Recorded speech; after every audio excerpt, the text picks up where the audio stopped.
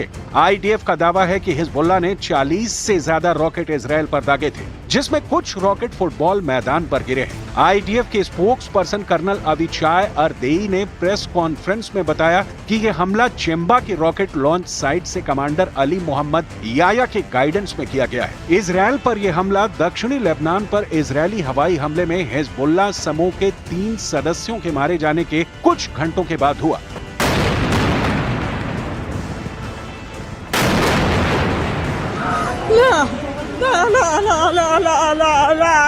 जिसके बाद से इजरायल ने इस हमले की पूरी जिम्मेदारी हिजबुल्लाह को दी है, लेकिन हिजबुल्लाह ने इस हमले की जिम्मेदारी को लेने से इनकार कर दिया है। उसने कहा है कि इजरायल पर हुए इस हमले से हिजबुल्लाह समूह का कोई लेना देना नहीं है। The Hezbollah terrorist organization in Lebanon fired a rocket at children playing soccer in a soccer field in Majdal Shams in northern Israel. Hezbollah then lied to the whole world and claimed they did not carry out this attack. This is a lie.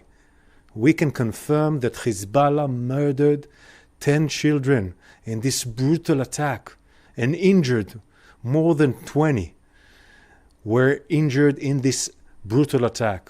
All were aged between 10 to 20 years old.